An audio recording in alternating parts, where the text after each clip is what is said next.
So I'm inspired by and continue to draw inspiration from people who are giving to others in their line of work.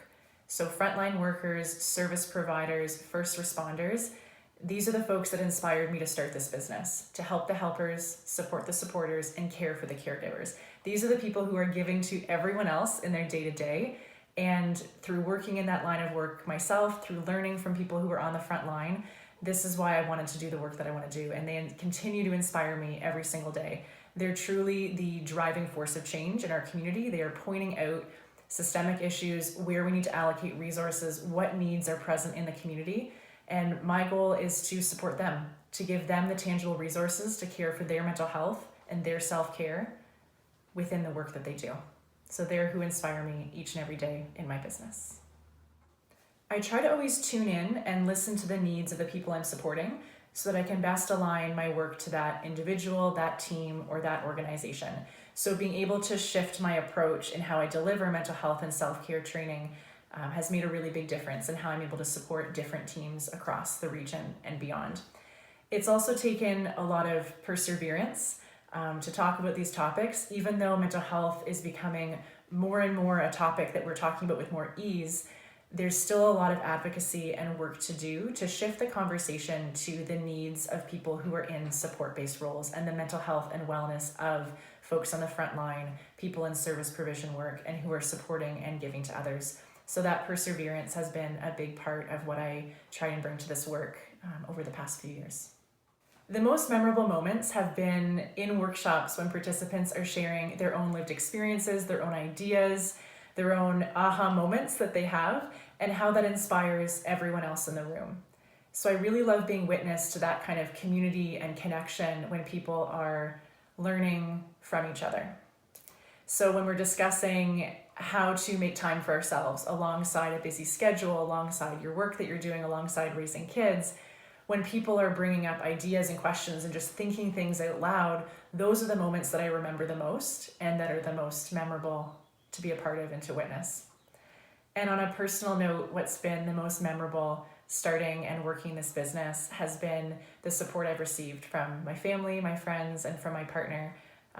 Their unwavering belief in what I'm doing has really made a difference. I officially started my business July of 2018.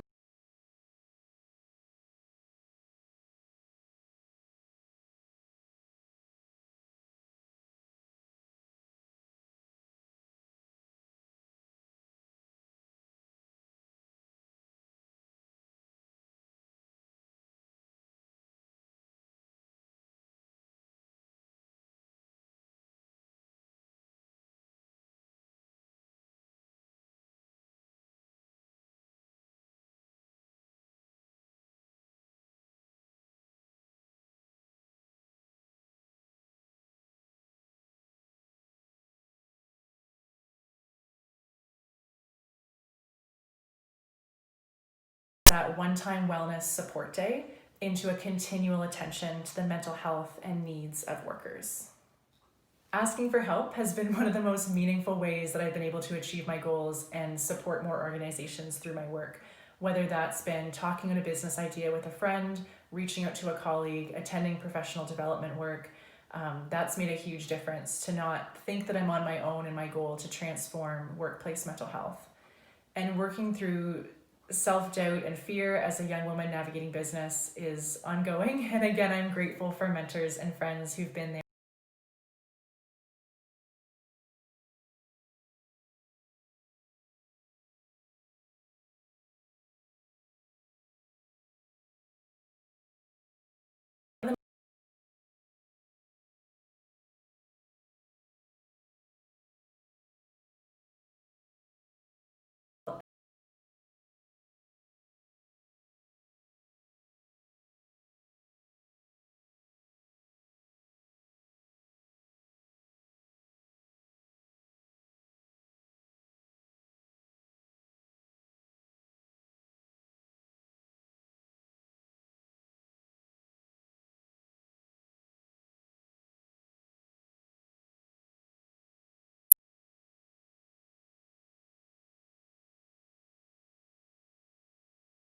sure that you're focusing on yourself as much as you're focusing on others. So again, that balance of supporting each other in a community and making sure that you're a priority in your own life as well, and to support you.